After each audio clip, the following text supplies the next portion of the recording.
What's up, my people? Hola, mi gente. Bienvenidos. Welcome to another episode of Hoy en Día TV. We are here, we are alive, and we are blessed. Thank you all for tuning in to another amazing episode. I'm going to bring my amazing co-host, Manny Morales. Welcome to the stage. Bendiciones, bendiciones, mi gente. ¿Cómo estamos? How's everybody doing? How's everybody doing out there? I'm good. How are you, Yessie? Like, it's been a week. So what's going on? Well, I'm glad to hear you're good. Good to see Yeah. you again after a whole week. Same here. Same here. You know what? I'm doing pretty good. I have a little head cold going on that I got from my son, but it's all good. Man, I'm still pushing through it because I'm still children are blessed. always the carriers. The children, they're always the carriers. They're the outbreak monkeys of our lives. Yeah, I mean, so over the weekend he went to a kids play area, and Ah, yeah, it's okay. I mean, it's a learning opportunity for all of us, right? right. For me and him and Dad and all of us to Yeah. just make sure that we continue to wash his hands and wash our hands too. I mean, hmm because we don't know what other people's hygienes are, so Right.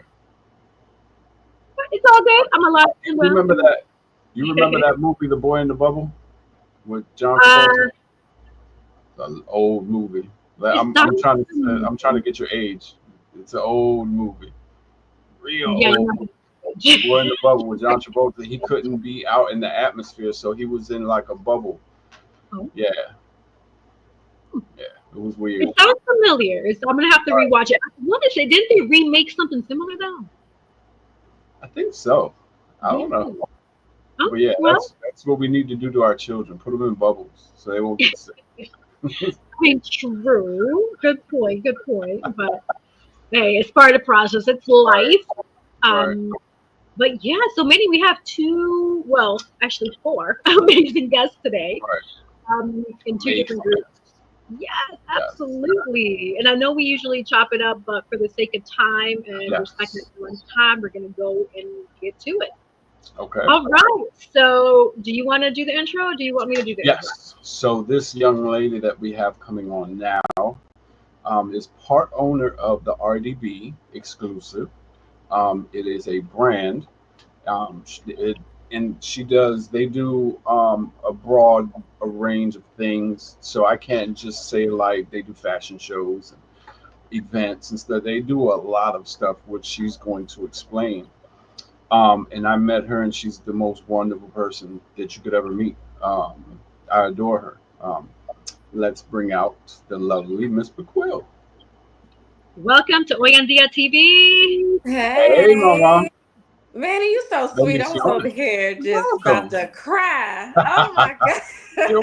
welcome. Well, I do adore you. Like every Oh, time I thank see you, you. it's like you just have that presence of like just to be honest with you, royalty. Like every time I see you, I'm like I'm got to make sure I'm good because it's like I can't be in the presence of Miss Bequille looking crazy. Thank you. I You're appreciate welcome. that. I appreciate that. So You how are are a you wonderful feeling, young person. lady? I am doing well. Yeah, today is Thursday. We Yes. are Friday. The weekend is upon us. But I am doing well. I'm blessed. There's a lot Good. of things that I'm excited about that 2025 is going to bring. Yes. So I just feel great about it. I just feel great Yes. about the new year. And Yes. this is the year of the dragon. Mm-hmm. Uh, Yeah. so I look into all those different things. It's the year of the Uh-huh. dragon, so I feel something about that. Okay. Okay. Okay, All right. I awesome. feel Well, it. I feel it burning. Yesty, go ahead. It's your turn. I was I gonna feel say it burning. welcome. Like we're excited to have you. And my infamous $1 million question is, who is Miss McQuill? Tell us Yes. a little bit Who about is who Miss you Bequille? are. I would say I am a trailblazer because within that word is pioneer and innovator. And I've been using the word innovator a lot. I bring a lot of new product, new ideas. I create a lot of different things. So Okay. I went with the word trailblazer. Okay. Okay. It's fitting. It's definitely fitting. From what I've, you know, have what's the word I'm looking for? Seen since I've known you. It's definitely a fitting word. Oh, So thank you. you're Thank welcome. you. Wow. Yeah, I'm always gonna go. When people be like, "Do you sleep?" I say, "I'll sleep when I'm dead." Um, I'm always on go. I'm always making sure there's opportunities in the area, making sure that the team gets those connections and those opportunities. I'm making sure there's always something going on. Right. So yeah, so Okay. so caffeine is my best friend right now. Oh yeah, I love Okay. me some coffee, some cafecito. I Listen, love it. listen, I'm Yeah. a Dunkin' Donuts girl. Oh, They got the Starbucks, but I'm a Dunkin' Donuts girl. I got the Yeah. cup and everything. Look, my mom's the same way. She loves Dunkin' Donuts. Love. Yes, I Look. love breakfast too. Huh? yes. Yeah. I Yeah. have the app. How many points do you have?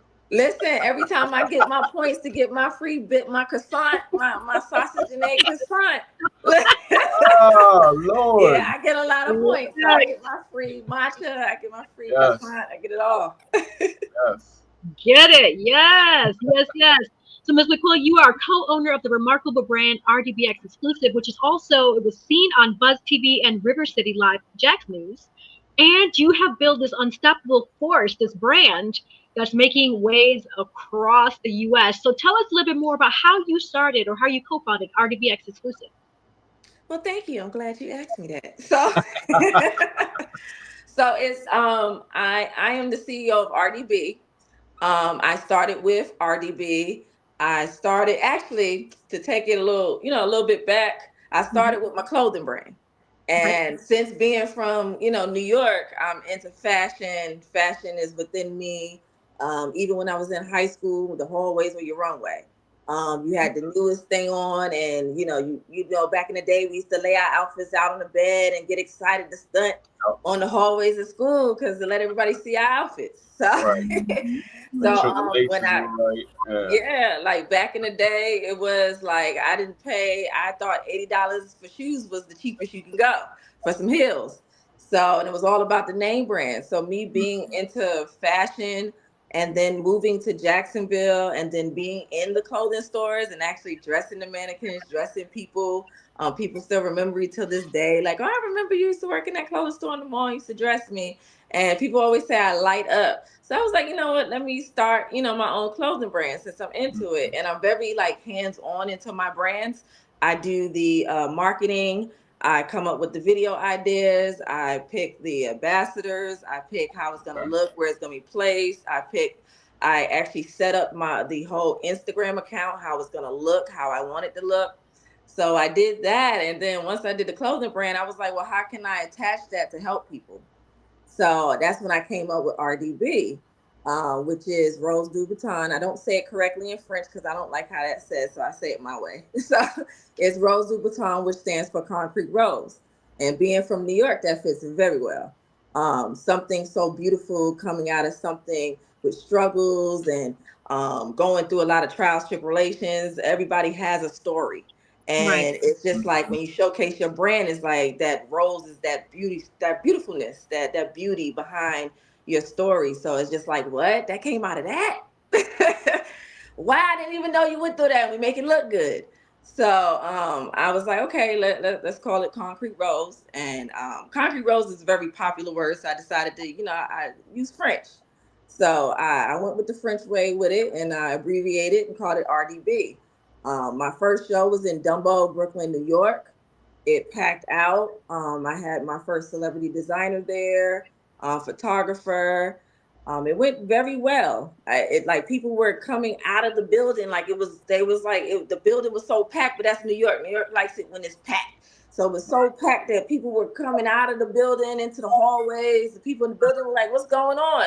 Because people were sharing flyers. People were coming up to me. I had the vendors. I had people traveling in to be designers. I had my first one of my designers were coming in from Charlotte, North Carolina. Then I had the Candace Alvita at the time and Sin Style. They were my second designers that came in from Jacksonville, Florida, and then I showcased my brand. It was very small and intimate, and it did very well. I had my artist. I had a girl. She hosted. She came in from Maryland, Baltimore, Maryland, to host the show. So I had a lot of people come in, and I was just like, you know what? This is something that I want to do. Mhm. I like it. People said it helped. The vendors sold very well. People were into the brands. They had fun. The models were doing their thing. And then at that time too, I had gave a lot of people opportunities to be on that runway that never modeled before. So they family were there. It was just like, wow, I think I might want to do this. This was like fun. Right. And of course, that was like my first show, so everything was crazy and wild, and it was like, whoa! And that's how I started to figure out bits and pieces, like how I want this to go, how I Mhm. wanted structure, how I wanted it to be a little bit more organized, and how I just, wanted to look. So Right. from that show on, then you can see like each show, you can see the growth, and that's how I like it. I like Mhm. people to see the growth. I like people to see, okay, they're growing from this show to this show to this show to this show. Then I ran into my old business partner, rest in peace, Farrell Capri. He had a modeling agency, and we linked up together in Jacksonville. And he was just like, "I want to do it with you." And he brought his models on board, and the idea was for us to come together collectively, and he scout at my shows. So he was actually my coordinator. He was like, "I don't want you working too hard. I want you to be able. I want us to work hard planning the show, and then when we get to the show, I want you to sit down and watch me do my thing. So, and watch your work." And I was like, okay. Then he passed away, and it linked me to a lot of amazing people, which linked me into my business partner who I'm with now, Marcus McNeil, who is Exclusive Entertainment, who brings the celebrity hosts, who brings the entertainment side, the DJs, the clubs, the lounges. He brings all of that, the poetry. And that's where the word exclusive comes from. So we decided to merge. We did the Lakeland show together, Lakeland, Florida. It was a blast. We had Benzino there, and we just was like, hey, let's merge. So that's how we came up with the RDB exclusive, and it meshes very well together. So he has his side of things that he has his models, the things he does with the club scene, the lounges, the celebrities and things. And then I have my side where I deal with the fashion side of things. I deal with celebrities as well on my end. I deal with music. But sometimes if I'm like, I don't want to dib and dab in that, I'll send it over to Marcus and be like, that's more of his area expertise. Let me just, because then that's too much work on my plate on Right. top of the things that we do. So we have about my logo is usually a rose, so you'll see like a red rose being thrown up a lot. And I have about over 30 something people that's attached to me, that do different things. Down to, you have a online radio station, slash PR. You have models. You have photographers, videographers. You have designers. You have, let's see, you have artists. You have other fashion show producers. It's just like you have real estate agent. We just took on a real estate agent. So we have like a plethora of just people. And I just give them opportunities, networking, and I'm kind of doing my own little Black Wall Street thing, to where we stay amongst each other, and the things that we need from each other, we can just grab here. You don't need to go outside the circle. Everything is Right. right here. And that's how you keep money in each other's pockets, and that's how you grow. So Smart. it's, yeah. I So I do, told you she's amazing. yeah, She is yeah. A great. lot of things that you see on the accounts, I'm very hands on with the music, with the promotions, which is just a lot. And I'm very hands on with a lot of people, designers, brands. I go behind the scenes with them, and I'll coach them. I'll guide them into the direction that I want to see them in, and that they want to see themselves in, because I have this vision. I see what you can become before you can see it. Hmm. So I sit down with you. I talk to you about your brand. If you're a model, I can sit down with you and actually talk to you about your image yourself. So I do a lot of image building as well.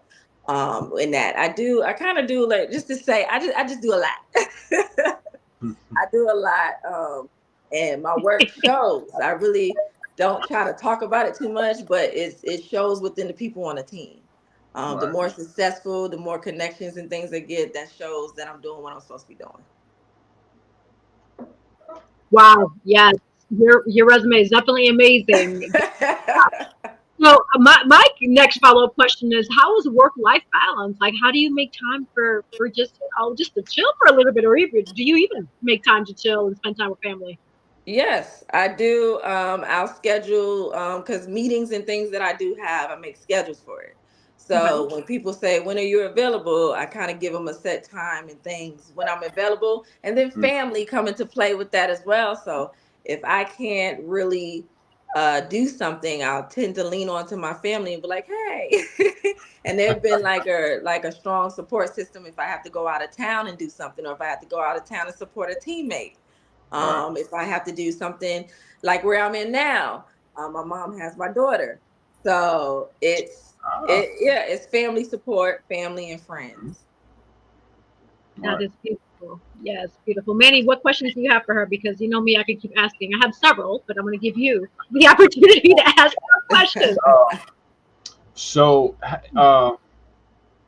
I'm gonna kind of tap into the single mother aspect because that's kind of we like to encourage single mothers that have dreams like you have or have their own type of dream to like not feel like they can't do it. So how do you do it?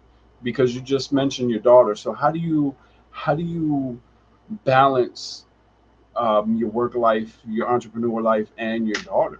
You know, like how does Miss Bequille juggle the life that she lives? So I'm very private.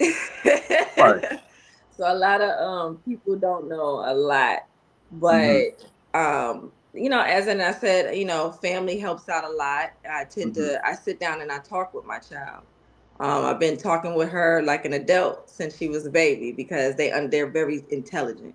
Right. So she's aware of the things that I do. She's very supportive, and of course, I'm very aware of what she wants to do.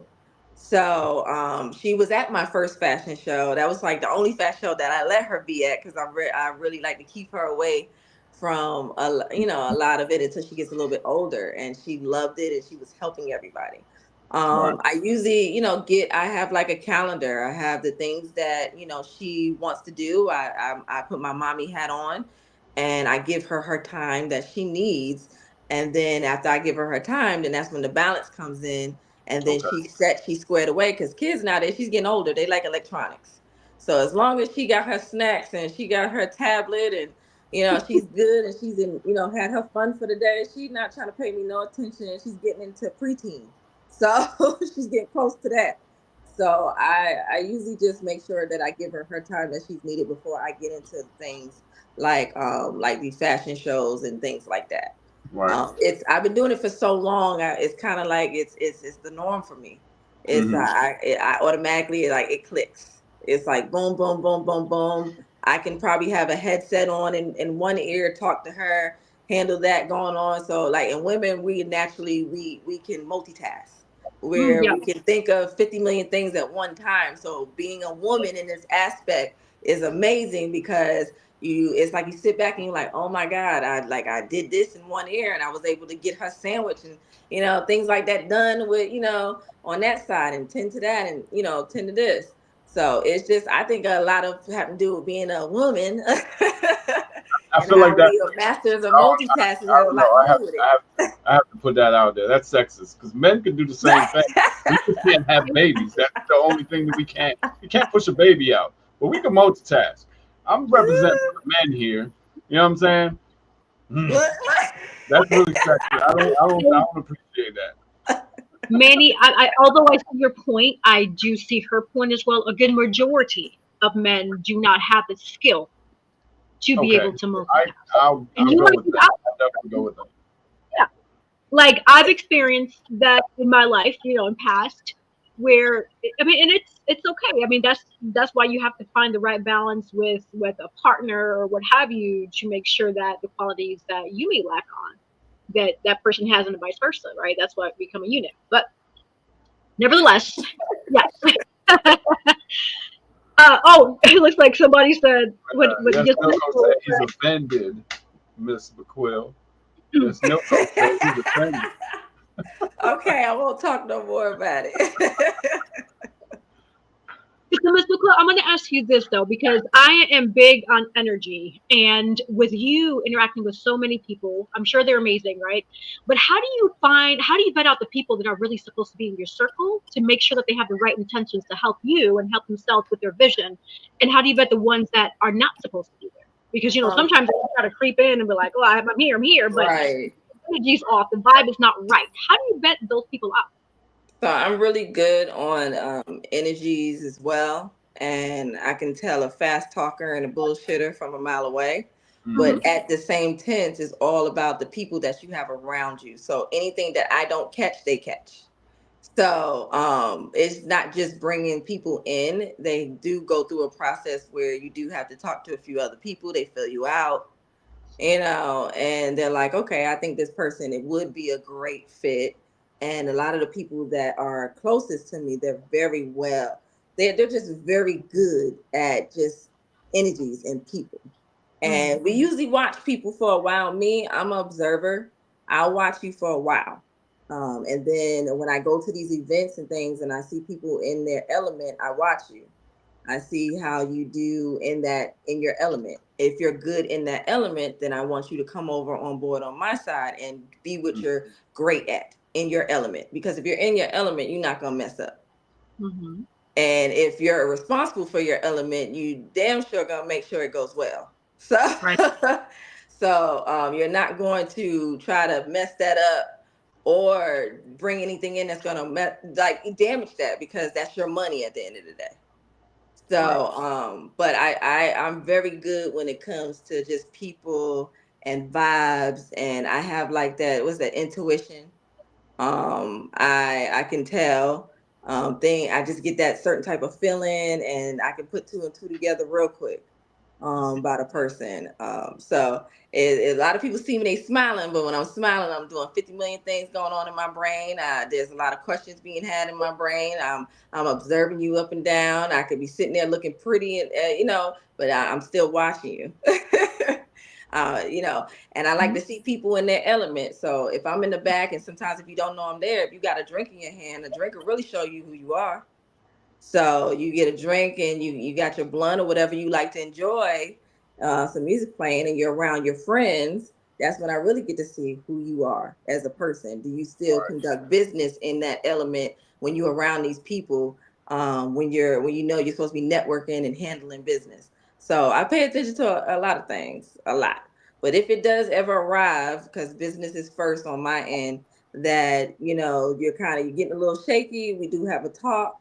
And then if it's still a little shaky, I do have to let you go, because we're all about growth and everybody's brand is attached to this, and we serious. Absolutely. Absolutely. And I'm so glad you mentioned that about knowing and understanding where you are, especially the environment.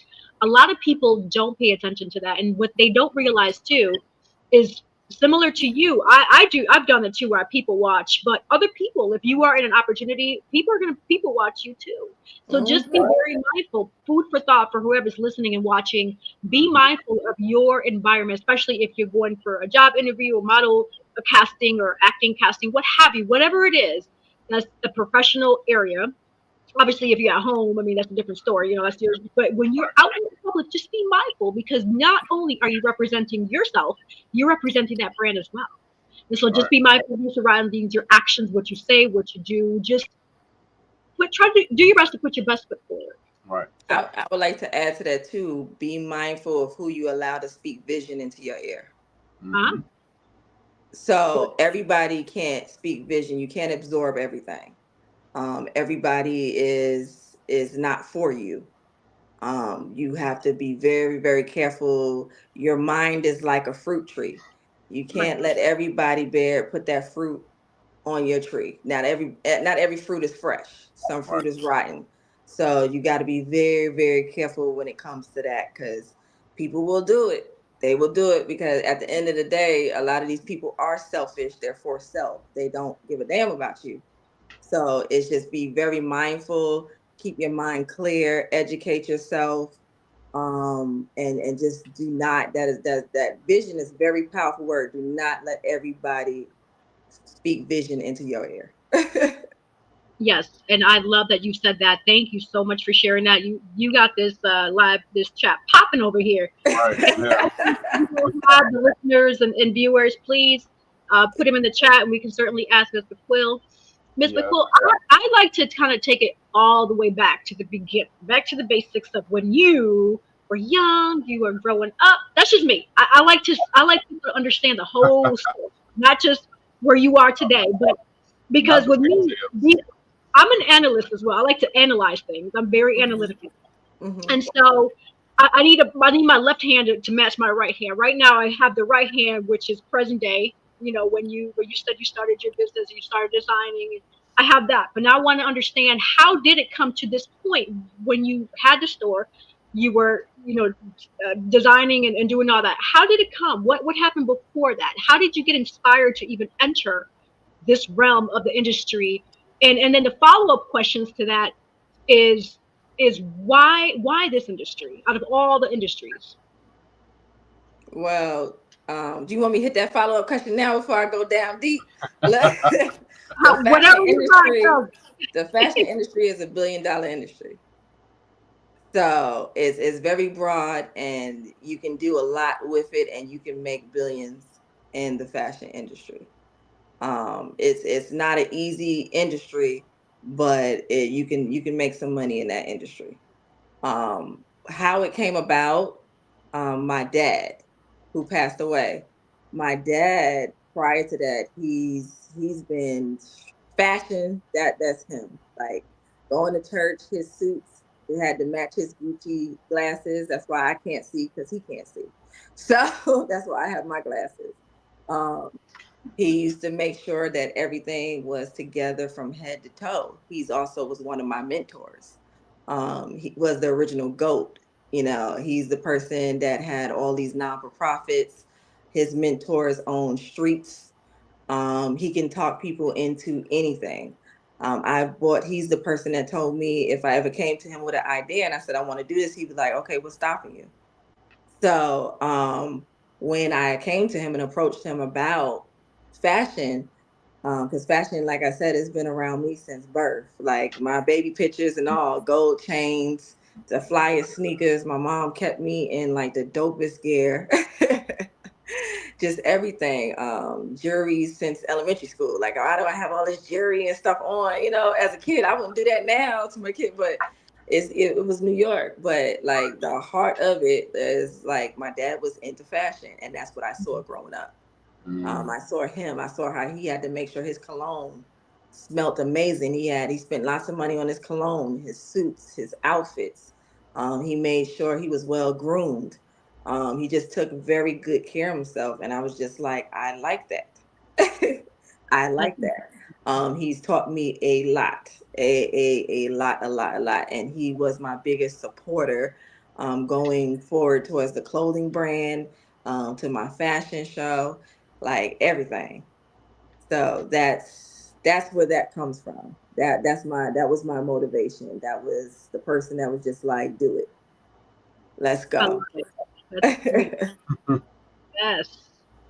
And at what point, I know you started RDBX in 2018. At what point before that did you have the epiphany where you said, I could do this? Because with RDBX, like you mentioned when we first started the interview, there's a lot of facets, a lot of different moving parts to it.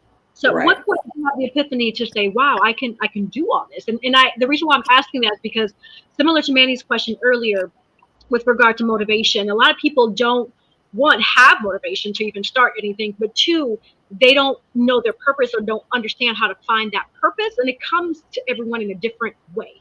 So at what point did you realize, wow, you had that epiphany, like, I could do this? So I'm gonna let you in on a little secret. God gave me a vision.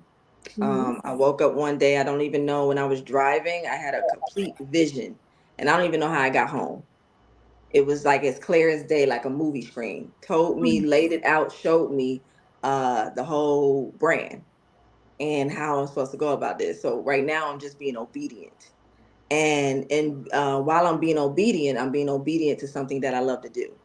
So when you see me talk about it or do it, you see my heart, you see me light up because I love it. He showed me what it was going to become. So it was like I saw it before I even got here. And then it was like, to me, I'm a creative. So once I get that vision in my head, boom, boom, I started writing down, coming up with the different names, coming up. And I did that in a few, probably like in 2 hours. Came up with the name and everything. Me personally, I motivate myself. I can, if I ever feel like I am slipping, I do have some solid people who I can call and like in 5 minutes can get me back like that. But most of the time, I am self motivated. I wake up and I'm like, "Ooh, I feel motivated today," and that's when the page will be booming. There'll be some new music on there. I'll start like calling up some new connections and just making things happen. I've always just known people, so the fact that I can just take that, the fact that I know people and I can use that to help others that may not be connected to those type of people, and I can bridge that gap, that was just something I just mainly just like helping people. I genuinely like everybody on the team. I'm about like just improving them and just helping them. And this is just a great way that I can just help everybody, just help people in general. The right people, not everybody, Right. because I'm very particular. But if you're motivated, you're driven, and you show me that you're putting in that work, and you of course you have to put in the work prior to it as well, Right. because I'm not going to sit here and like do everything for you. So I'm just here to just put the plug in the pieces here and there. What you Right. need, what you're lacking in, boom, boom, boom. But like it's not to be cocky or nothing, but I am self motivated. As I love what I do, and as because of that, I want it to grow. It's my baby. That is That's awesome. amazing. Yes, thank you That's so much for awesome. sharing that. Manny, do you have any questions for her? Because I have other questions, but again, It's just amazing listening to this part because I don't really get to hear all of this when we're talking because it's usually just like business and we're talking right. about, what's next, what's next, what's next. So it's like, it's amazing to hear the story behind the amazing person that Miss Bequille is. So I'm just, I'm eating my popcorn, spectating right now. I love it. Yes. Yes, and I'm so glad that Ms. McQuill is able to share her story here with us Yes. at India because that is the goal. The goal is to motivate, inspire, entertain, educate, and just enlighten the listeners and viewer with each episode. Each episode, I mean, we have had some amazing guests, and even today, even Yes. amazing guests. So, Yes. I mean, thanks be to God for the vision that He's put upon me for India TV to have these Yes, ma'am. Like I said, your vision, our execution. All right. Yeah. Yes. I appreciate that. Miss McQuill, what is next for RDBX? What events are coming up or anything that we can expect that's coming up? Ooh, girl, it's a lot. So January we're doing a soft casting in Tampa. It's also going to be a photo shoot, so it's going to be a shootout. So we have magazines, anybody with the radio stations, podcasts, models, photographers, videographers, anybody with a brand, they're all welcome to come out. So they'll be getting free photos to help build their content. They'll also be able to network because I'm all about networking. Because when you go to these shoots, you get to network with this person. You never know what can happen. And then we Absolutely. also doing a soft casting because what I like to do is I always like new faces and I like to network. So I want people from Tampa to come into Jacksonville and be a part of our next show, which is towards the end of the year. So probably in March when I come to see you, I'll drop the show date when we'll be having the fashion show. So that'll be coming up towards the end of the year. We also have a few other things lined up. We have New York Fashion Week coming up. The team will be out there. There's a team member out there. We'll be doing what is it called again, Manny? I can't think right now. A It's like my brain is frozen. Yeah, I was like Like my a brain. pop-up shop. A pop-up Pop-up shop shop. slash networking. Right. So it's a pop-up shop slash networking event, and everybody that each other knows is going to bring them to that event. It's going to be vendors. It's going to be another casting for the show that's coming up. So everything we're doing is going to be for the casting as well for the show that we can bring New Yorkers into Jacksonville for next year's show. It's going to be artists, talent. Of course, the team is going to be involved into that. So people will be traveling in, and plus there'll be the Yes Noco team will be involved, and a few of them will be down there from London. So we'll be doing that in February. And I know we have a few other things lined up, but I don't want to say it until it's set in stone. So probably with March when I come back, all of that will be set in stone, lined up, and then I can drop more of that. But There's a lot of stuff going on. That we have lined up is getting like real busy. That is real beautiful. busy. Getting Yes, busy. I love Definitely it. I busy. love it. And so for people that want to follow you, find you, reach out to you, etc., how can they reach you? My personal Instagram, you can reach me on ms period Bequille, Miss Bequille, the name that you see on this show today. And then RDB Exclusive is the name on Instagram and Facebook. We have other people that run those pages, so you'll definitely get a response back in the DMs by one of us. But you can also, it's RDB exclusive with the X, not an E, Clusive. So you can definitely follow those pages to keep up with everything that's going on. And if you see one of the team members that's on those accounts, you can also give them a follow too, because you'll be able to keep up what they have going on, because other people on the team are going to other fashion shows and they're doing other things, hosting their own events. So it's always something going on with our group. So, and you're more than welcome to as well to come as a guest to my show, Queen. Thank you. I appreciate the invitation. Yes, I'm gonna Yes, definitely check out ma'am. my calendar and see if I can make it out. I appreciate that. Yes, So my ma'am. my last question for you is, overall, with everything you have going on, this amazing journey that you have with RDBX as your brand, what is your ultimate goal? Where do you see RDBX going in the future? Well, I see RDBX going in the future is having major sponsors. So that way we can display our talent on a bigger platform. So all the things that I'm holding back, I can actually show you guys. I'm waiting for that. So once that opportunity happens, that'll be great. I'm waiting for us to expand so that it's not just, uh, let's just put you as you see what Essence is doing. I'm going for that. Okay. That type of vibe. So fashion show over here, artists over here, vendors over here, still bringing in opportunities and people could come and enjoy themselves. So that's the goal, to get as big as that. And we sit it in one state, one city, one state, and it happens. And if we decide to happen multiple times a year, that'll be great as well as branch off into other different things. Have a studio to where everybody can come and do photo shoots, and there's offices where you can actually come there and actually meet us on scheduled time. So I plan on the brand growing as big as that as well. And I plan on the brand getting as big as hitting up some A-listers popping up just randomly at the shows. We get celebrities that come, of course, but to get like some big celebrities that can take it to the next level, I really look forward to that. Or just saying, hey, I just want to go to the show without us even having to say nothing. They just want to come. So Right. I'm hoping it can grow as big as that too, as well. And it's just it's a lot. I want to happen a lot. Like if I can get back into opening up a clothing brand as well through this, I would love to have my own clothing store, and placed inside of a mall or just outside of the mall.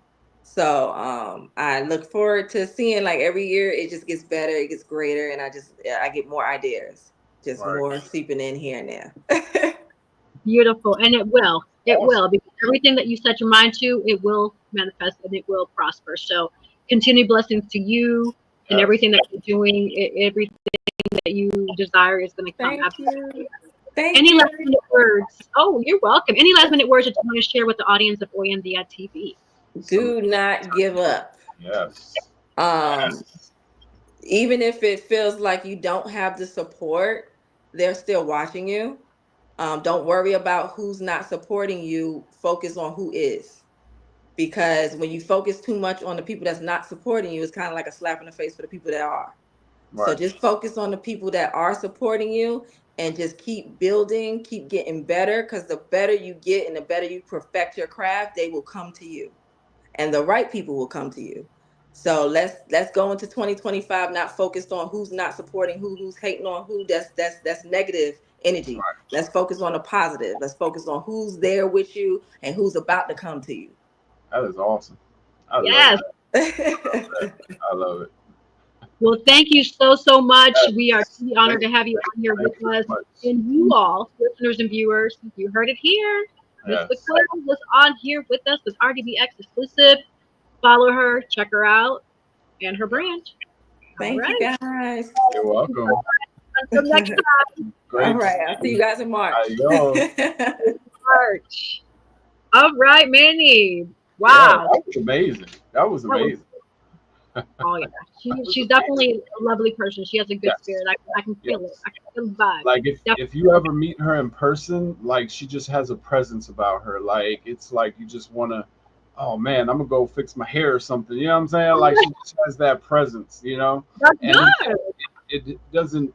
Well, I don't want to say it doesn't help, but she's tall, so it's like she just carries herself, you know, with grace, and it's just like yes, she has just the presence, and it's infectious. Yeah. Yes. Well, that's good because it sounds like in meeting her, it's motivating somebody to want to put a pep in their step and want to put their best foot forward. Which, honestly, every day that people wake up, they should want to do that. They should want to have this version of them investing in themselves, right? Whether it be working out, eating right, like Ms. Bequille was saying, putting positivity and bringing the right people in your circle and releasing the not so right people. Exactly. That's a way for you all to help yourselves. You got to be gentle with yourself. You got to take care of you. Right. So, love it. Yes. Exactly. We're going to pivot over to our next amazing three guests that we have coming on. Yes. Manny, do us honors. Okay, so I met this gentleman, Carlos the filmmaker. He is a filmmaker. He does videography, cinnamon. I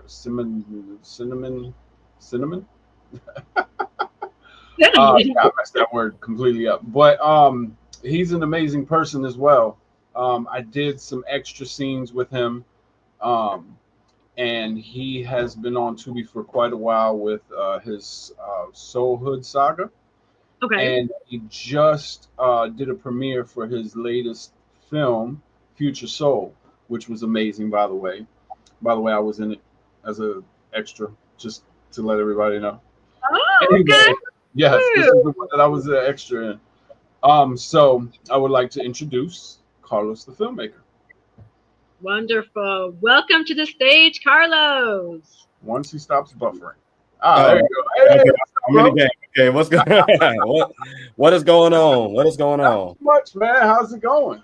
Man, I'm good. I mean, I'm great. We're taking it one day at a time. Yes, sir. Hey, that's all you can do, man. Let's take one day at a time. You can't live beyond that. You know? That's it. We're not meant to live beyond that mean. So. Absolutely. Thank you so much for being on here with us with Oyendia TV. I know you brought two guests with you, but before we bring them out, we're gonna talk to you just for just a few moments to get to know who is Carlos, Mr. Smith. Who are you? All right, so I am a filmmaker, basically the writer, director, editor, cinematographer. I know you're trying to get that word. Yeah, that's the word. Yeah, that was the word. Cinematographer. Yeah, it took me a while to get to that too. But I'm pretty much a filmmaker / videographer. I've been doing this for 18 years. Ooh. Based in Jacksonville, Florida, and just film is just something I love doing. And I'm just here to share my visions, my stories, and also give people opportunities to be a part of something good as well. So that's just a quick assessment of what I do, of who I am, and hoping to continue to connect with people. That's awesome. That's amazing. 18 years. That's a long time. Crazy. Yeah. How did you get your start in this industry? You know what was crazy? I actually, I dialed it back way back in high school, like my senior year in high school. I bought a camera on my 18th birthday just to learn how to make videos and whatnot.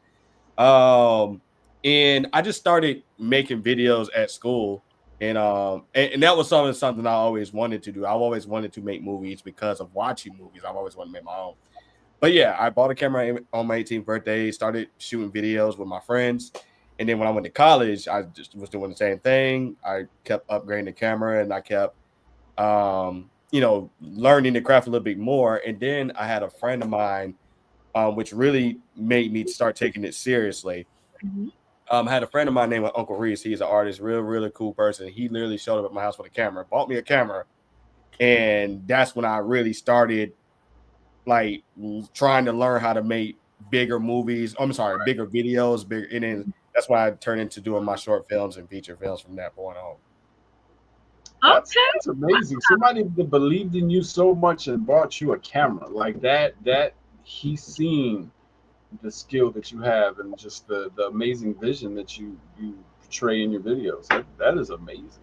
Oh yeah, I blow my mind to this day, man. I'm sure Yeah. thank God for that as well, man. So I'm just truly thankful for it all. So That is beautiful. I love hearing those stories, especially people that believe in you and that they want to see you progress, so they make that investment, just like that individual did Yes. for you. So that is truly Yes. remarkable. And so, how do you get your inspiration or your vision to be able to produce, direct, write, etc., execute your vision? Like, what's the motivation behind your stories?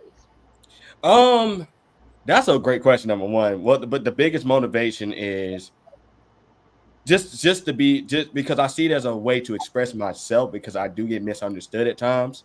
Okay. So, film has always been my way to express any point that I may have in my life, regardless if it's a dark time of my life or a happy place in my life.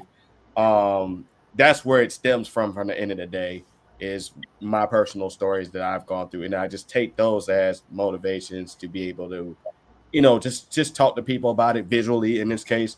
And I also see it as a way to connect with people and ultimately showing people that, you're not the only one going through life, you know what I mean? So I use film as a form of expression to just to kind of show another side of me in a sense. So That's amazing. oh yeah, so that's what really motivates me to tell the stories. That's a bit of free therapy as well, because It like is. when you put it all on film, it's like you're getting it out, and it's just out there for people to see, and like you're saying, you help people as well, letting them know that hey, you're not alone, like you just said. Hmm. That's dope. I love it. That Appreciate is you. so. And so recently you had, well, not recently, it looks like a while, right? You had a movie that come out, Soul Hood So, Saga. so yeah, Soul Hood Saga. It was actually a film series, and I did like 6 installments.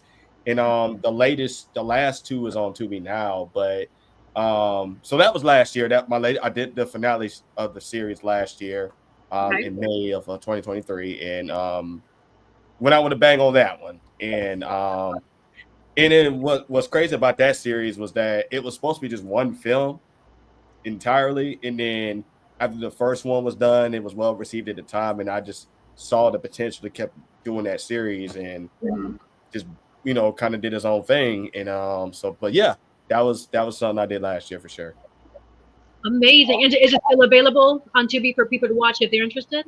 Yeah, so I have the latest two is on Tubi. I mean, I kind of have them on different platforms at the very moment, but the Okay. latest two, I'm sorry, the latest three, I got one of them on Amazon Prime, and the last two is on Tubi for people to just kind of like watch those films. They all connect to each other, of course, so it's like an ongoing storyline. If anybody wants to watch it, it's like the action movies.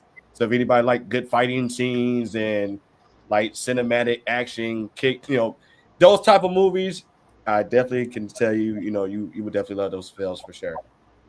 That is awesome. Yes, I'm definitely gonna have to check that out. And Yeah, recently you released The Future Soul. absolutely. So that's So, an interesting title. What is The Future Soul about? I'm curious to hear this oh one. yeah, thank you so much. So, the Future Soul follows a dude named Andre Jackson, and he essentially is like the hero. He's like a person everybody looks up to. He's basically like a positive image in the city kind of thing. And then his past get exposed. A family secret got exposed to the public, and his reputation went down the drain. Mhm. So he's basically desperate at this point to get his life back in order. He uses time travel to try to undo the damages, but the time Amazing. machine glitches, which places with his younger self. Yes. Wow. Hence the future soul. Amazing. So now they got to figure out how to get each other back home. And the families, it gets really deep, but that's Yes. the like the premise of the story. Like That when sounds I great.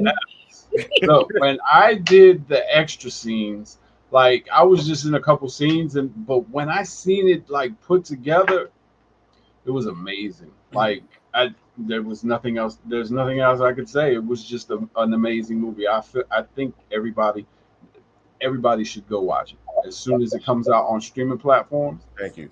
Definitely need to watch it because it was just I'm speechless on that one. Yes. Yeah, that's Good. so cool. And I know, Manny, you said you have a part in it, so we're definitely gonna have to watch it to see where we can see you at, Manny. Oh, you'll see me. Trust me. You'll see. You should. All right. It looks like Anita said the movie's dope. Yeah. Okay. Oh, shout out to Miss They actually Nita. went to the Yes. premiere. So Shout out to Miss Nita. Yeah. Yes. Shout out to Miss Nita. Really cool person. Really cool person. So, Mr. Smith, you brought two guests with you to Yes. here with Oyendia. Tell us about who they are, and that way we can start bringing them on. Okay. So I got my two fellas, the two lead actors in this film, LaShawn Rice Jr. and my other guy, Todd Jackson Jr. They're the top two characters that you see the most, other than my other friend Lakeisha. But LaShawn plays Andre and Todd plays AJ, which is his older brother. And in the beginning of the movie, they two kind of go head to head with the family exposure. And but you'll see how the growth happens between both characters in the storyline. But yeah. So without further ado, whenever y'all ready to bring those guys on, those are the two that that you'll be seeing the most in the movie. yo, what's good? Yo, what's going on, y'all? Yo, Man, what a great show it has been so far, it's y'all. going dope. Appreciate that, I've man. been loving the whole show, man. Shout out to Miss Quill. Yeah, Miss well, Quill, yeah. Oh my goodness. I was like, that's just gem at the gem at the gem. I'm like, oh my goodness. She was I was loving all of that. We need to work. I want to work. Connect with her, network on Facebook. She'll definitely hit you up. And Yeah, we'll do. Yeah, I was loving that energy, yo. And it was definitely even just coming on, Los. Like, I appreciate that. Just even describing the movie just now was just, Right. man, just the synopsis of the movie. I'm like, dang, that makes me want to watch it. And I'm like, and I'm in it, and I'm just like, dang. Look, I feel like without me in it, it probably would have still been a great movie. You know, I love it. Nah, I mean, I feel like I said earlier, the cast. Our cast is so dope, man. I honestly just feel like Los putting together that cast. Like, I don't think nobody else could have played the roles that everybody was assigned to. I think that everybody fit their characters. The award that we won for best ensemble cast, that's well deserved. I think everybody played their roles perfectly. And everybody fed off each other. Like, a lot of people right now to this day think that me and LaShawn are real brothers. Right. So like, we be out places and stuff. People be like, "Are y'all real brothers?" And we be like, "No." Like, so it's really dope. Los did an amazing job. Just with me being a part of working with him for the past 10 years, he's been doing it 18. This movie here, I was a part of Soul Hood as well. But this movie here was he really showed his creativity with it, I will say. And the casting, even with you, Manny, when we were on set together, it was like on site, it was like, okay, boom. So it was, everybody, I think everybody did their job. Like, everybody played their role perfectly for this movie. I agree. Right. I definitely see like that. Like, it was meant to be like that. The vision that he had for this movie, like, it had to be like something that came from within him, because like just watching the different scenes that I was in, and then watching the actual movie, it was like, wow, that the storyline, it was just amazing. I like, there's no other word that I can describe this movie. It was just amazing. Oh man, no, thank you. That's love, Manny. That's what's up, man. Appreciate it. I can't say love about. Oh, was that, man? I'm sorry, I didn't hear you. Yes, No, I'm excited to see it. Like, where can we see it? Is it out already? Right, she like, I want to see it now. Look, ahora mismo, let's go. Well, I'm gonna say this. So, I am working on a special edition version of the movie now. So I'm adding some extra bells and whistles to this film. So, and I've just kind of been putting some posts about it. But the biggest change that's going to be on the special edition version is going to be like behind the scenes content added in the film credits. So I'm going to add the interviews we did on the news station. I'm going to add the premiere footage that we, from the premiere that we did. Right. And that was such an epic night, by the way. And of course, I added some pictures of behind the scenes of filming. So just to add some extra incentives to watch the credits. But as far as when it's coming out, it's going to be during the first quarter of 2025. Start the year off with Future Soul, after the holidays don't pass by, because I was gonna drop it during the holiday, but I was like, nah, I want to give everybody time to spend, with their families and go for the Christmas shenanigans. But I was like, well, listen, for a year, everybody get to settle down. Boom, we got a new movie out. Boom. Right. No, it's gonna be awesome. It's gonna be awesome. And I can't wait. what streaming platforms? So the top two for sure will be Tubi and Amazon Prime. Those will be the top two. So maybe some other platforms in the works, but those will be the top two platforms to be on. So you all heard it, listeners and viewers. Stay tuned for Future Soul coming in 2025. Look out for that.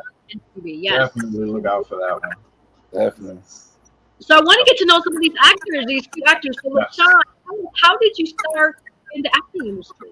Why did you want to become an actor? Start getting into acting? Okay, well, it goes way back. No, but this is something I had always wanted to do as a kid. And when I remember at 9 years old, I remember that was like a question.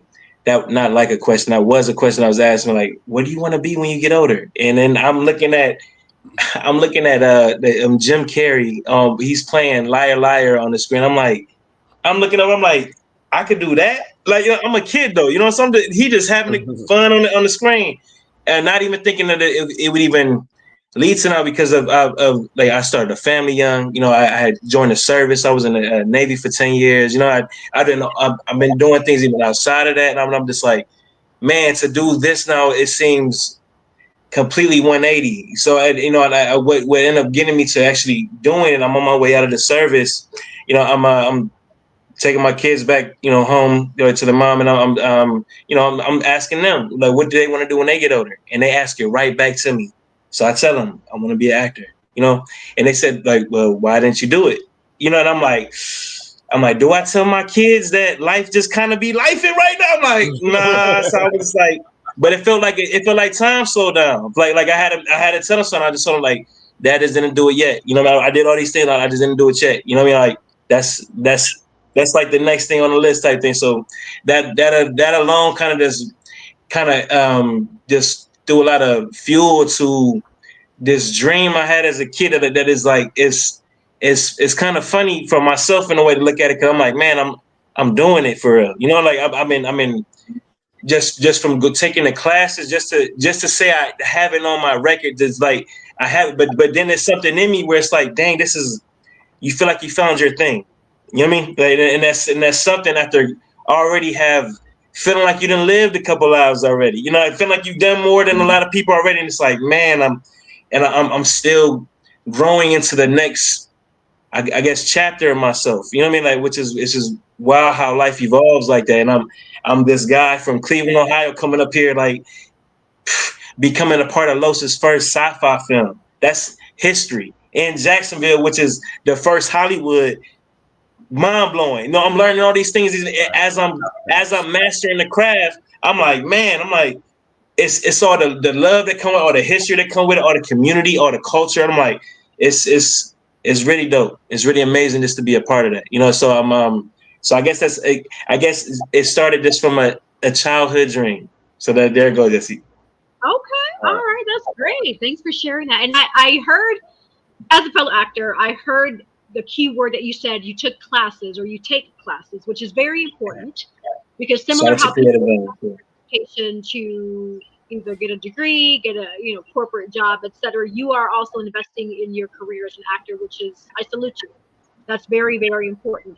And so with that, what do you have to do to get into the mindset of being able to project or portray or get into the character when you are playing in a role in a character? Like, what do you do? How do you turn yourself into whichever character you're portraying? I would say it's definitely A lot of repetition is definitely one. Just you got to make sure you know your lines, what you're saying, right? Know your the environment that you're in, and really putting yourself in there. I feel like I'm about to paraphrase, but there's a guy named Meisner. All right, well, he's a famous guy in acting, and he's saying like it's really like your true self under imaginary circumstances. So it's really you still, but your name just so happens to be in this case Andre, and I'm a millionaire billionaire who invented time travel. How dope is that? And I'm like, how would I be if I was? I could only imagine. And I'm like, and you allow yourself just to be that. And I would say that even just for other roles, you gotta like even if it's things that you may not have like experienced it, because a lot of times you can kind of tap into certain moments and memories of your life. But that's why we have all the other wonderful people that we get to meet.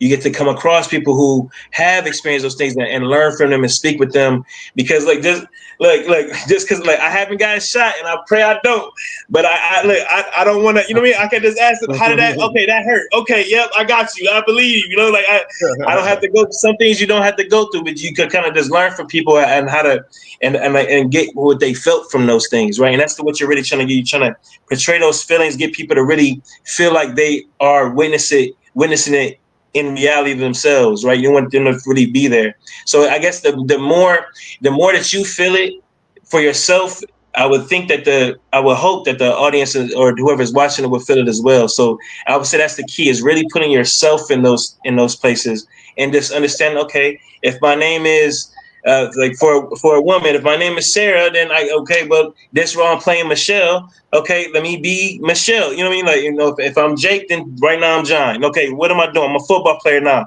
Never yeah. I hope you. Okay, you got that role coming up. That's why you got time to practice, prepare, start. You better pick up a football, learn how to throw that thing, right? So all these things get to come into play. You get to learn and tap into even different parts of yourself, to learn different parts of yourself, and which also can be seemingly therapeutic as well. So it's pretty cool. It's pretty cool. Okay, awesome. Thanks for sharing that. Thank Thank you. you. I'm going to pivot over to Todd Jackson Jr. asking same questions that I asked LaShawn. Tell us, who is Todd Jackson? How did you get started in the acting industry? I converted from a football player. I played minor league, arena. Football was my dream. I'm a father, and at the time, my kids were smaller. They loved seeing me play. I was a fan favorite. I was quite good. When I retired with 4 MVPs and 8 All-Star appearances in a 9-year minor league career. So it was interesting. The first person I met, I kind of met Sozo and Carlos around the same time, and they both had opportunities for extra roles. And with me, it was just something to do at the time. I ended up doubling back, and I think me and Carlos ended up doing Homeboys Meet the Crew. And at that time, I kind of just channeled into the character itself of who I was playing. And from that moment, it was like, wow, like a lot of people started saying that I was good at it. And then I started hearing that I was better at this than I was at playing football.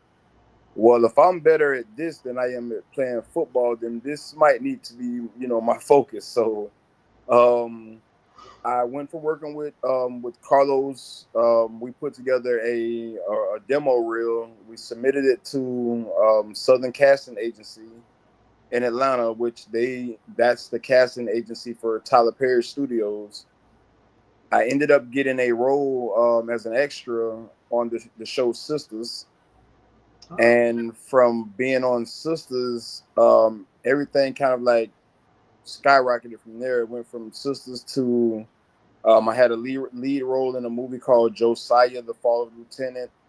I did all the Soul Hoods, the Luke and Lee, Queen Pen 2. I don't know if y'all know about the Queen Pen movie here in Jacksonville, but I was a part of Queen Pen 2 as well with Gen X. My movie off season, my show Off Season, and me and Los we're currently in production of my current movie that I wrote called Debate. So it's been a lot of work with me and Carlos. But the first thing that I would say is kind of the extra roles kind of gave me that niche to want to, be more than that extra role. When I started to notice that people were actually paying attention to who I was outside of playing football. My whole life I've been noticed as a football player. So now people have completely forgot that I played football. So it's like I know that I'm doing something. I'm doing pretty good with this. So um, the life itself, my kids, they love it. They love the fact that I get to be around a little more doing this versus being on the road playing football 6 months out of the year. With this, it's a lot of filming, it's a lot of work, it's a lot of studying, but at the same time, you still get to have that family time. And Los is one of those directors that's very family oriented. So he does a lot of things that's involved in like the family, no matter if it's cookouts or get together, going out like cast outings and stuff like that. So it's been an amazing experience. I will say these past 10 years have probably been the best 10 years of my life. Besides losing my brother, but like everything else has been amazing with this film journey. That's awesome. Wow, that is awesome. So, out of curiosity, because you invested so many years as a football player, how did you feel when you heard that person or whoever told you that you were a better actor than a football player? I knew how good I was as a football player. I was one of those guys that when you play, there's at all times there are 22 players on the team. Anytime that I'm on the team, anytime that I'm on the field, the other team, the other coaches is yelling like, "Hey, Todd is on the field. Todd, hey, pick him up," like things of that nature. So I knew the type of football player I was. Mhm. When when people started to say that I was a better actor Mhm. than a football player, I knew then that I was pretty good at what I was doing. I'm pretty good at this. It makes me work harder. It honestly makes me, because I used to train all the time, every day when I played football. Any day I woke up, I would wake up, I would work out, then I would go to work. I would get off work, I would go to football practice. So now it's one of those situations where I get up now, I wake up, I work out, I get my breakfast ready, I start going over, if I have a script to read, I go over a script. If I don't go over it, during breakfast, I do it during my lunch break. So I kind of pound that character into my head. I heard you ask LaShawn, how do he channel his energy? With me, I think Los is kind of my witness to this. I kind of give my characters character. More so being that if Los saying that this guy should come in with a gritty attitude, we're gonna still have that gritty attitude, but I'm gonna probably put it to like a 2.0 with it. You know what I mean? Just being something that's gonna people can relate to, that's gonna stand out in the movie, and it's gonna be pretty good. I'm comical. I'm good when it comes to drama. Action wise, I'm the action. I'm the spark plug. I'm that person. So I think football has helped me as far as when it comes to discipline, and being disciplined when it comes to the scripts, the cast. A lot of times we come on set. I've came on set a few times that I was leaving another set, and the lines kind of running into each other, and I had to just like step back, take a break, and get it together. But like I say, I mean, working with Los, he's made the experience like one of those. I can do this. This can be my boss for the next 25 years, and I can retire. With this company type ordeal. So he makes it fun. He's open to ideas. He's not one of those directors that says, "Well, I wrote it like this, so this is how it's going to be." Like, nah, he's open to it. LaShawn, with this being LaShawn's first movie, I was completely impressed. If I had to give somebody, the Rookie of the Year award, I would give it to him. I think that he did an amazing job. Being that this was his first. This was actually me and his first lead role where the movie is, with me and him guiding the whole movie. But as far as like him, this was like his first movie, his first time being on television, his first time being on a big screen. He did an amazing job. Giovanni, she did an amazing job. Kiki, Lakeisha, Angel, the cast themselves, even Angel's husband, he played Leonard. He played a character in there as well. Like, I think everybody did an amazing job. I was more so impressed by, like I say, by LaShawn, and even more so by Lakeisha and Giovanni, because the roles that they had to play, the audience had to feel their characters in order to feel the movie itself. Right. They were like that. They were like the heart that was inside the body, like the battery in the car. And then we were the body parts and things of that nature. So like, I was really impressed. Awesome. Okay, thanks for sharing that. Carlos, I'm going to go back to you. Cool, dude. So with all these amazing characters and casts that Todd just shared with us, what was your vetting process to make sure that you found the right people for the right roles? You know what? The cool thing about casting in general, like, I usually know on the spot if I'm going to add them in a movie.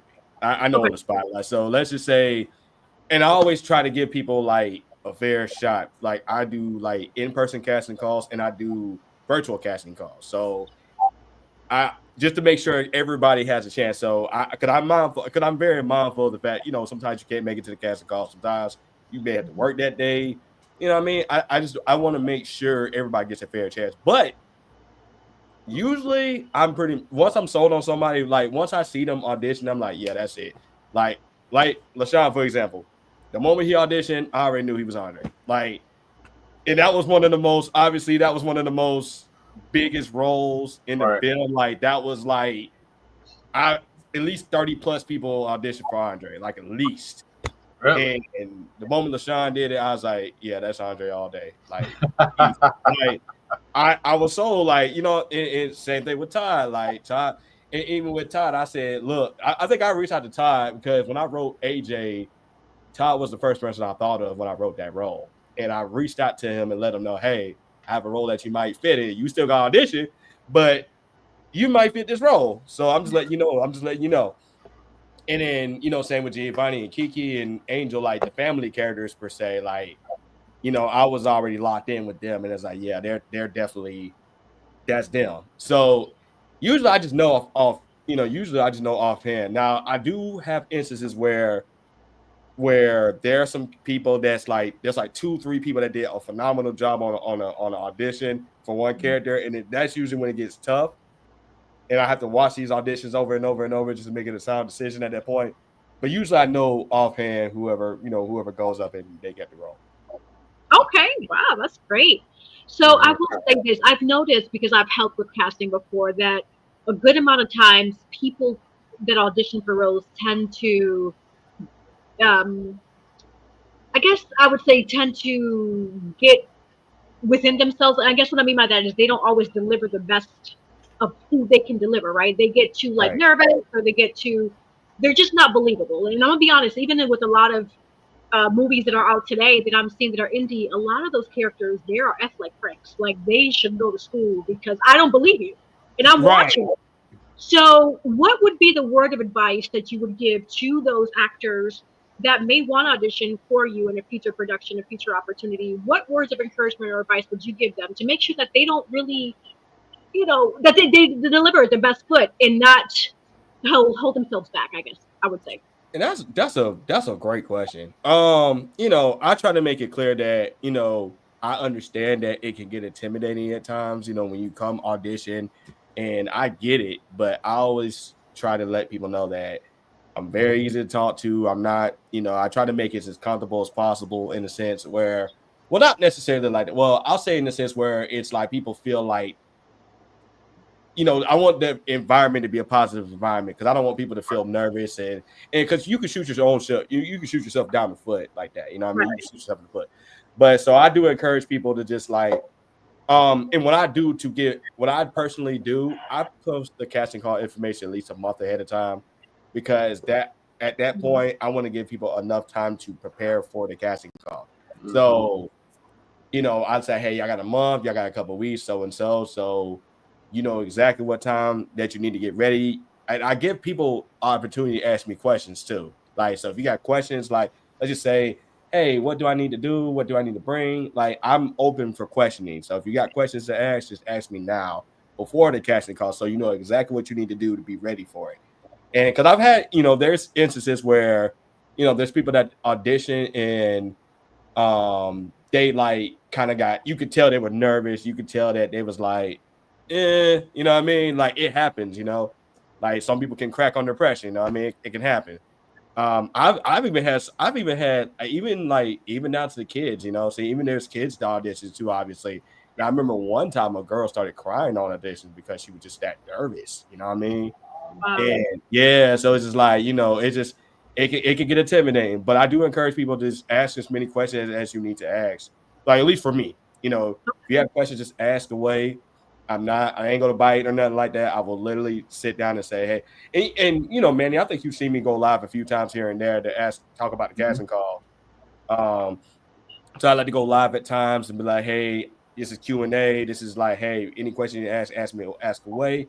And I just keep people updated, and I just try to have a welcoming presence for everybody to be there, so they won't be as nervous. But you can only control as much as you can, so that's what I would encourage everybody to do. Just ask questions, and just trying to know as much as you can before the day comes. Okay, awesome. Thanks for sharing that, Manny. You know me, I'm hogging up all the questions. Hey, what questions do you have? So where did the Future Soul come from? Like, where did that whole storyline come from? Like, where did you get it from? Like, what is it based off of a movie that you've seen that you just elaborated on the vision? Like, where did Future Soul come from? So there's two things. It would be so the main inspiration is my sister Sierra. She had passed away in 2020. That's the main inspiration of the story. Okay. And I've always wanted to do like a time travel story too. That was like one of my favorite things to in film. So I was like, because when my sister left, I already knew I was going to do a film someday to honor her in a way. So that was what really drew inspiration. That's where the inspiration really came from. So when I started thinking of ideas, and then from there, those two aspects alone, ideas started growing. And I just, most times I let the ideas keep growing. I just jot them up in my notes or whatever. And then I remember one particular day I was in the airport, July of 2023. I was stuck in there for 8 hours. And that was when I brought this laptop out and started typing the script up. Like, that's when it just started flowing. And from there, it was, I didn't know how the story was going to go. I just knew what I wanted to do. And then I just remember I was typing, and next thing you know, 8 hours felt like 2 hours, and it just kept growing. It just kept developing. And then it took me like a good 4 months to write the script out. And then from that point on, but those two main things was the main, motivational pieces for That's it. Amazing. It's an amazing story. I tell you, it's definitely an amazing story. Yeah, absolutely. It sounds like it. And so, Carlos, when people go on set with you, what can they expect? Like, what's the vibe on set? I always would love for people to just have a good time. You know what I mean? I don't want any tension on set. I don't want people to deal with divas and egos and all that stuff. I want it to be a comfortable place, because to be honest with you, everybody goes through life, and I see my film set being a place where people can look forward to, people can have a fun time, and they just forgot they even going through life when they on set. You know what I mean? That's the way I approach it. And and I'm very, people, anyone that's been around me know I'm very, very easy to talk to. I'm very open. I'm very welcoming, have a welcoming presence to everybody. So it just makes it a fun place to be at. Like, especially when we shoot the big scenes, like, for example, when we did, like, for example, the Hollywood scene that we did. Well, man, you was there. Yeah, you was there. The Hollywood. Oh man, that was a fun scene. So the red carpet scene, for example, I communicate with everybody just so nobody's confused. Everybody know where to be at, and everybody know what time to be at. And and that's a lot of work too, but you have to do that so everybody know what's going on. They know what to expect. They know what to do. But everything's very organized. Everybody at the end of the day is gonna have a good time when they come on set. Okay, awesome.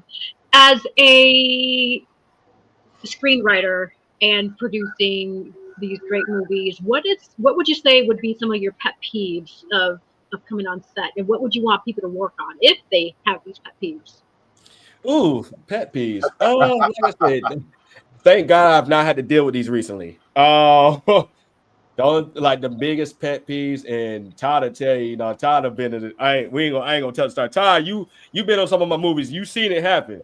But I my know. pet peeve is dealing with egotistic people. Like, it's a pet peeve to me because it just makes it difficult for everybody on set. You know what I mean? It really does. And it's like, and of course, me being the head of set, I have to be calm at all times. That's just how I approach. I have to be calm and still respectful at the end of the day. And then I got to talk to this person on a whole nother day, kind of thing. But I don't like, that's a pet peeve. I don't like it when one person makes it hostile for everybody else. That's when I just like be ready to uppercut somebody. But you know what I mean?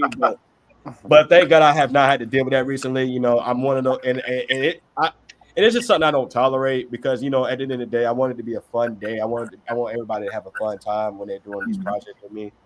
And Todd will tell you, like, I've literally took someone out of the film before because he was doing too much. You know what I mean? Look, I'll rewrite the scenes if I got to, just for everybody to be in a peaceful place. It just, because it just makes it harder. It just makes it feel like it'll make it feel like a job that you don't want to be at. You know what I mean? And so I'm one of those people that just, if something goes sideways, you got to take care of it right then and there. So I'm gonna say this as far as like being on the set with Los. Like I said, we've been working together for 10 years. Have y'all ever been to Chick-fil-A on a Monday? Like literally, you know how they have that Sunday off, so they get to re-prep everything and everything is like fresh. Like coming on the set with Los, that's the environment that you're going to get. Los is like the manager of Chick-fil-A. Like everything is like real polite, it's real cool and laid back. So when you get those, the egos, like it just doesn't mix. Like it doesn't mix with what he has already instilled in the rest of the cast that he selected. It's almost like being on a basketball team, and it's like, golly, I really got to trade you. And it's unfortunately it happens like that sometimes, that people end up on the trading block because they just can't they can't buy into the system. And his system is pretty cool. It's laid back. It's fun. Like being on the set is fun. Like it's not like, oh man, here we go again. It's like that when you have those egotistical people that's on there. And then it's one thing to have an ego and you haven't done anything to have an ego. Right. That's where the problem. That's where the problem comes in. It's like you don't have any film credits to even have this attitude. Like, come on, we trying to work together. So I mean, like I said, like Los keeps it. I like being there because it's balanced, is family oriented. Kanisha, Los's better part, she's like a true teammate. She makes sure that refreshments and everybody health is on point, and everybody even had a peaceful day. As soon as we come on set, it's like, how was your day at work? Nobody cares about what you did at work, but they do. So that's what makes it. It makes it more welcoming. That's really nice. That's gonna be a slogan, Carlos. Working with Carlos is like going to Chick-fil-A on Monday. Oh, right. Hey, that's the first time I've heard that one. Hey, appreciate that. Right. That's so you ever reach in the box? You ever order 10 wings and reach in there, you got 11? Yeah. Yeah, that's like being on set with Lou. You're that 11th chicken wing, Carlos. Yeah. And I'm so glad you mentioned that because, yes, egos on set, I agree, a big no-no. And as you can see from the two black books, which means that not only is that person not going to want to work with you, people speak, which means that you're going to probably blacklist yourself from other productions as well. So just What? be Yeah, mindful of your ego and keep it on check, please. Yeah. that's You can Regardless talk. of how many credits you have, whether you're a big deal or what have you, Right. no, definitely. no, don't have the Yep. ego. Yeah. Yep. So Todd, I'm glad you shared that, and without giving too much of your character, you played AJ in the movie. What can we expect from AJ? AJ is your typical male. I'm not even going to say black or white male. I'll say he's your typical young, male, 25, mid 30s, going through that. I'm trying to get by in life. I don't have a kid yet. I'm trying to purchase my first car. I'm still, learning from my parents. Me and my brother have a close relationship. Me, my brother, and my sister, we have a close relationship. Um, AJ is fiery. He doesn't. He's that brother that's going to stand up. For Andre. Andre is the one that kind of try to tones things down. And AJ's like, nah, like we're going to do it like this. Come on, So um, he's also a real family oriented guy. He's a protector. Um, he's a business guy. He's a businessman. I'm not gonna give too much of the movie, but he's a businessman as well. You're going to see AJ in three different lanes, Okay. and it's kind of the three different lanes that all men face in life, and it's based on choices. Some choices that you make can lead you to success. Some choices that you make can, lead you behind bars or, worse, maybe dead or, things of that nature. So he's an example of making the choices. You run into a lot of choices and you need to, decide on what you're going to do. And if you don't, this is an example of what could happen. Cool. Okay. I definitely felt that in your character when I watched the premiere. Yeah. Awesome. LaShawn, what can we expect from Andre? We can't hear you, brother. Yeah, turn your mic. Yeah. There you go. They got the right. They have music. It was like that boy talking. No, but Andre, what you could expect from Andre is a man who a man who feel like he may have reached his highest of heights after have already going through. I would think there's something that had once shackled him, seeing a new face in life, and for it to just is really taken from him at a sudden moment. So, and we all go through things in life where it seems like it's like, man, I just had everything, like, or things were finally going one way, and with Andre being the genius that he is, man, was able to even come up with this plan to do something that if we had the ability to do so, it makes you think if you would do it or not. Like what if I was smart enough to really, like, man, I could probably change up so many things, and it takes you on a story of just that a person that is finally able to do so. And then again, there's always some sort of consequence. There's always some sort of something that comes with it. You're seeing how even something very slight and little can change a whole timeline for another character. Like it's pretty brilliant. So just for Andre to be opening the door to those things, right, and seeing it while still trying to navigate it, while and keeping a level head, and really like still coordinating, putting the teams together and all that, and getting back to back to his original time is something fascinating. Okay. That's awesome. Awesome. That is Yes. awesome. Yes. So before we transition to the words, Manny, did you have any other questions, follow-up questions? Because I know we're gonna have Carlos back on in December. So Yeah. hmm No, Okay. I just admire all of y'all, man. Like I appreciate working with y'all. Hopefully I could work with y'all again in the actual role instead of just the extra. But it's God's plan. So whatever God has in store for us is what we're gonna do. But just being a part of that cast, whether it was you know, just the extra role, it was just amazing. Just the story was amazing, and it, like you said, all the cast members, they all just fit. You know what I'm saying? It was just, when I watched the movie, I was like, oh yeah, they all fit together. You know what I'm saying? Even, you know, with the turmoil that you had with I forgot the character's name, but Angel's husband, like it just fit. You know what I'm saying? And it was just, it made the movie that much more enjoyable when I watched it. Awesome. Yeah. Great. Well, man, that's really good. Yeah. Great idea for time travel and this, and being able to play with that, providing something different than what we've been seeing, especially with like things like Marvel, like, you know, that's the first thing people kind of been seeing lately, right? And then just for it to have its own element to it, it makes it just that much more genius. Like just watching this whole thing and really seeing it all come together is, Right. it's really a jump for sure. Right. It's I'm like not gonna going lie, to Chick-fil-A on a Monday. You know what I'm saying? yeah. I'm Chick-fil-A overly, on a Monday. I'm overly excited to see what Los is done with this, you know, with this special edition Right. of it, because Yeah. the first movie, the first edition itself, it was a red carpet, you know, edition. So it was still things that, you know, we discussed with him as actors, and he discussed with us that he was going to tweak. And if he did any tweaking to what we've already seen, man, the world is in for a treat, because what we've already seen was amazing.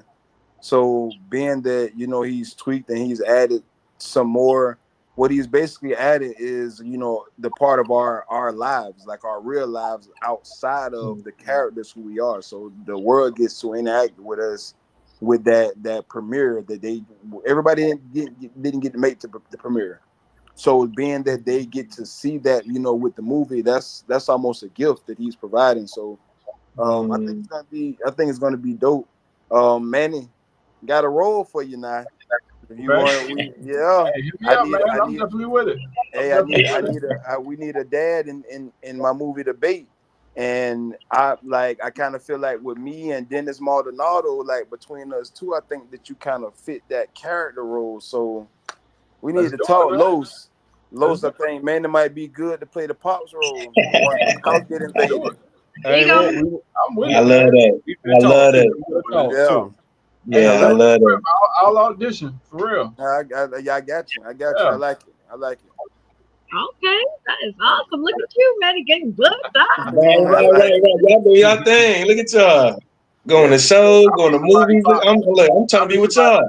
I'll bring my own belt. I'll be somebody pops. I'll bring my own belt and everything. Hey, it's gonna be quick. It's gonna be quick, man. It'll be simple. You're gonna deal with some police and stuff. You know, the house gonna get raided. Police gonna like that. take you. They're gonna handcuff you. That's what's up. Hey, we can do that. He was like, little stuff. Okay, all right, get raided. Okay. And you're gonna kind of open up the movie. So it's gonna be. We're gonna talk. I made sure Los. Man, that's love. That's love. Wow. I'll send you my number on Messenger. So you okay, do that. Yeah, do that. Yeah. Okay. Look at that. And sometimes it could be like that. Look at that. About doing, but you still put work. Still with your work. You stay on your work. You never know what opportunities come your way. You know what I mean? You gotta be able to know. That should start to me like Chick-fil-A on a Monday. Straight up. That's the line. That's the slogan. Hey, look, Shout out to Chick-fil-A. Shout out to Chick-fil-A. I hope they give y'all free chicken biscuits or something. Right. Hey, Chick-fil-A on the Monday, baby.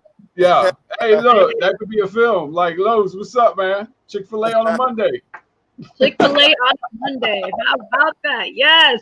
Yeah. All right. Well, we've been having such a juicy discussion. Yeah. We're actually going to have this discussion again in December because Rose is going to be our special guest in December. So we don't want to give out too much of it because we still the discussion point. Kicking us off. Yeah. And look, hopefully you'll have more information about the other streaming platforms in December. So okay. Yeah, I'm gonna definitely have more information by then for sure. So when we catch back up on here for sure. Cool. Awesome. So we're gonna pivot over to our last minute words. Yes. Oh, you wanted to start the last minute words, Manny? Huh? Did you? Oh, I thought you were. That's what it works. I mean, I could start. That's fine with me. All right. So, as I usually say to all my viewers, never let the fear of failure overcome the righteousness of success. A lot of people fear failing and not being able to commit and be that person that they want to be, or they feel like they can't and they don't have what it takes. And look at these people that we've had on the show today. They all have had different roads in their life. They've all been through things, good and bad, because that's part of life. If somebody tells you that they've just had a good life, it's either they've been rich their whole life, or I mean, people go through bad things. That's just a part of life. That's how we grow and get stronger. But you can't take yourself out of the race. You can't say that you're not good enough because you are good enough. God put that in your heart to be that person that you are. You know what I'm saying? God made, Todd a football player, but he said, you know what? You're going to be a better actor because you were a great football player. And that's what he's going to be. And that's what he is. So, for those out there that are listening and watching, don't give up on yourself because you're your own cheerleader. You know what I'm saying? You're your own number one fan. You have to be that person for yourself.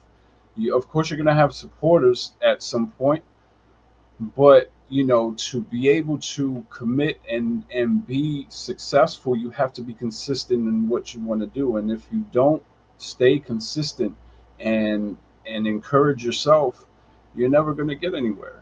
You're always going to feel like you're a failure. And nobody's a failure. It's all a learning process. Nobody's perfect ever in this life. So you can find me on IG and Facebook, AuthorMannyMorales.com is the website. You could DM me for autographed copy of the book. My model page is Manny Morales 1824. Love is Our Magic, the series is coming soon. So y'all look out for that as well. Awesome. Thank you. We'll go from the top to the bottom, I guess. Yeah. Start with Sir Carlos. Give last minute words and where everybody could find you. Okay, so I'll start with my socials first. You can find me on Instagram at Cas2Films. That's CAS2 with an S. Facebook, you can find me at Carlos the Filmmaker Smith II. YouTube, LOS2K6. So those are like the 3 platforms I'm on the most. Right. And I guess my last words, and I keep it short and simple, is keep showing up. Keep on showing up. Because because the only example I'll say, the reason I say keep showing up, because there's people that has auditioned for my previous films that didn't get a role, and they ended up getting bigger roles in my later films. So keep showing up, because it can happen with anybody. And that's all I got for you guys. So stay encouraged, keep showing up, and that's all I got. All right.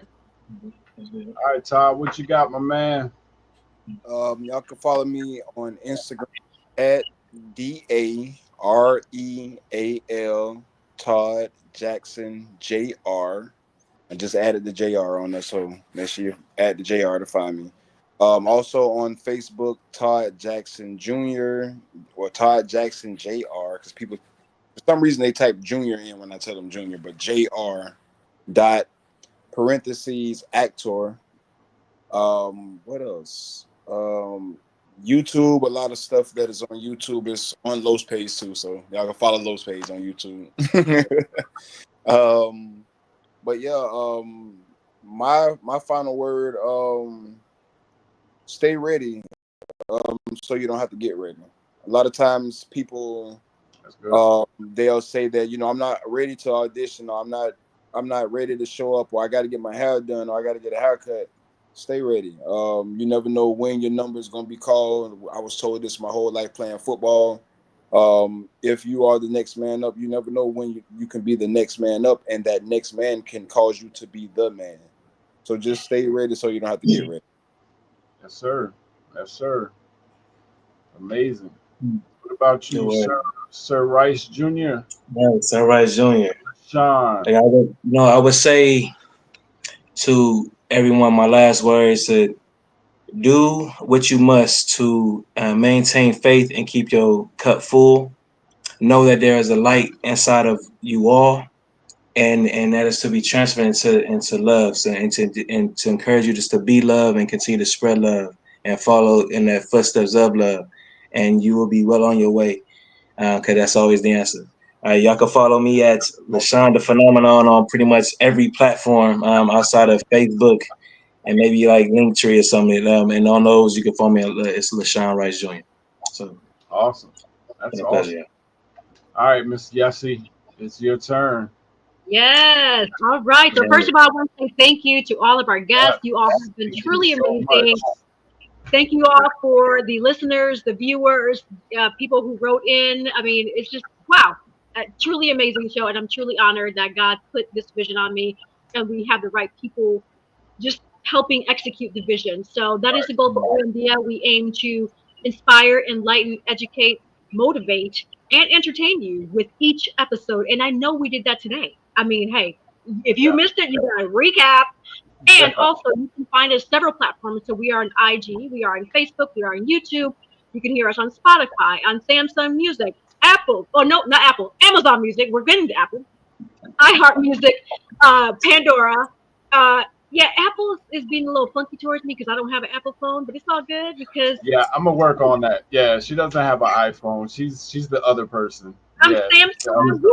And you know what, right now I'm Samsung right now too. Yes, I got you, Mama. It's okay. It's okay. It's like that GIF. Have you ever seen the GIF where the Android is eating the apple? That's what's happening. Where the Apple crushes the Android? Yeah. Yeah, that's no. The apple's this small. We was talking about haters earlier. Okay, like. That part. Also, thank you to sponsors. We have Collective Wear. I'm going to play a quick. So I'm going to say the sponsors. I'm going to play the quick promo that we have here. So shout out to Collective Wear. Sponsored by Collective Wear. Shout out to author Manny Morales. Sponsored by author Manny Morales. Shout out to Divine Beauty and Accessories. Sponsored by Divine Beauty and Accessories.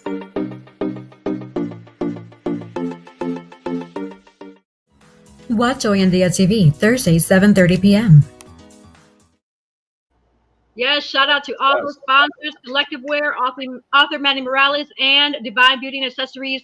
And if you want to be a sponsor for OMDIA TV and promote your brand, come on, email us, omdiatv@gmail.com. I'm going to put it up here, omdiatv@gmail.com. As you can see, we are on multiple platforms worldwide. People can watch us, people can listen to us, and your brand will definitely be recognized. Also, for those who want to find me, I put in enough work starting at age 11 with my acting career that you can Google me. So Google Yessie Rodriguez. You will find my Facebook, IG, website, yessierodriguez.com, and anything else that you want to know, that's public, of course, of me.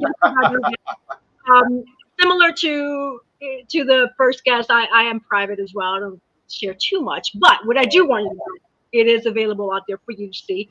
And my ending quote, the sky is never the limit because the galaxies, they are endless. Thank you for watching OMDIA TV. Until next time.